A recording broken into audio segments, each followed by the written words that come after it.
Europe keeps up with climate targets even as it faces multiple other crises. European countries are among the largest historical consumers of fossil fuels that have caused the climate crisis.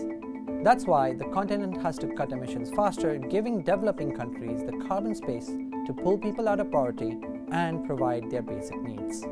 But Russia's war on Ukraine has caused Europe to rethink its future. With access to Russian gas dwindling, the European Union has been on a mission to find fossil fuels from wherever it can get them. Those moves are making people question Europe's commitment to its climate goals.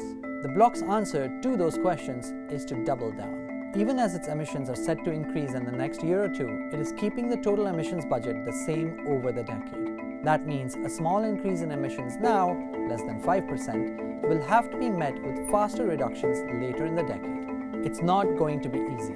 The risk of missing those targets goes up the longer it takes to reach them. But Europe is legally bound by those targets. That is why the European Union is putting plans in place to meet them. Those involve voluntary reduction in gas use, faster rollout of renewables, banning the sales of gas-powered cars, and others. It could be doing a lot more to insulate homes and nudge citizens to reduce energy use.